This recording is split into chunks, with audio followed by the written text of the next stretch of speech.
Today, I'm going to explain Dr. Schubiner and Dr. Lumley's triangle model of stress and symptoms, which explains why resisting important emotions can trigger mind-body symptoms like pain, tension, fatigue, depression, or anxiety.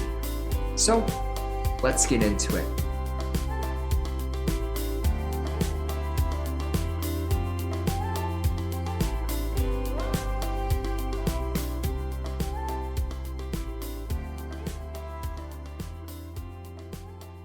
Emotional awareness and expression therapy, or EAET, is a well-researched approach that's meant to reduce or eliminate mind-body symptoms. And in my own work with clients, I tend to use this model a lot.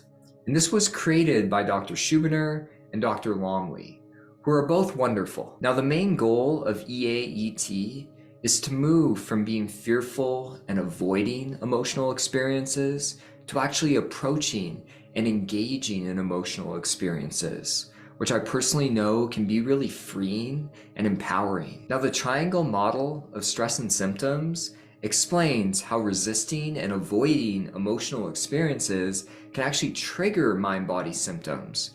But if we actually start to engage and approach emotional experiences, it can start to reduce or eliminate mind-body symptoms. It's quite a mouthful to say the triangle model of stress and symptoms. The triangle model of stress and symptoms. The triangle model of stress and symptoms. However, it's a useful way to think about how the way we respond to our emotions can either trigger pain and symptoms or cause them to reduce. So here's what the model looks like.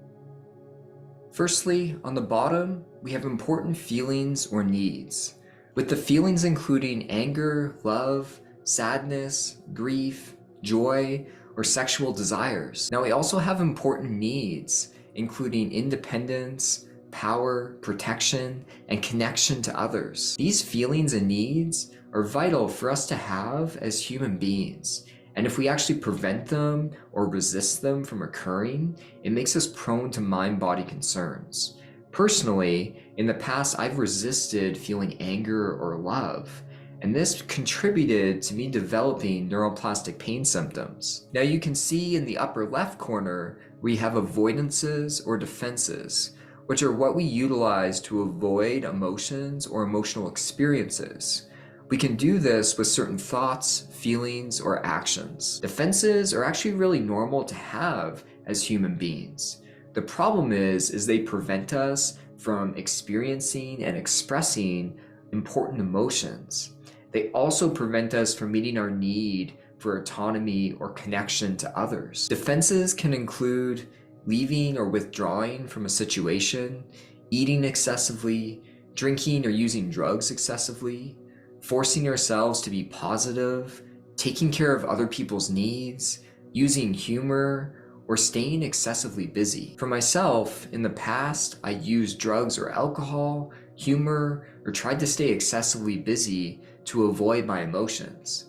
Truly, I would do anything I could to avoid my emotional state. One of the main goals of EAET is to actually become aware of the defenses we're using to avoid emotions and then stop doing them so that we can feel, experience, and release these important emotions and meet our needs. Now, we can also resist difficult emotions by using avoidances. These are things we're avoiding in our daily life, such as people, places, things, thoughts or memories, or physical sensations. So as we're trying to recover from neuroplastic pain or mind-body concerns, we also need to reduce these avoidances. And by doing this, we can actually start experiencing and expressing important emotions more often. Finally, in the top right corner, you can see inhibiting symptoms, which include pain, fatigue, anxiety, depression, or tension. Basically, our brain begins to produce these symptoms when our defenses are not working well. And because our nervous system does not want to feel these big, scary emotions, it produces pain and other physical symptoms instead. Interestingly, these symptoms inhibit us from actually experiencing and expressing important emotions, and they almost act as a distraction. I know Dr. Sarno talked about how our symptoms are a distraction from us feeling our emotions. And I think this is an interesting concept and can help a lot of people. Oh, feels good when you nail an explanation. So I hope this video was helpful. Again, actually starting to reduce avoidances and defenses, and instead approaching and engaging in emotional experiences can start to have a real effect on our physical symptoms. So please put your questions or comments down below, hit the like button, and if you haven't already, subscribe to my channel, and I'll see you all next time. Take care.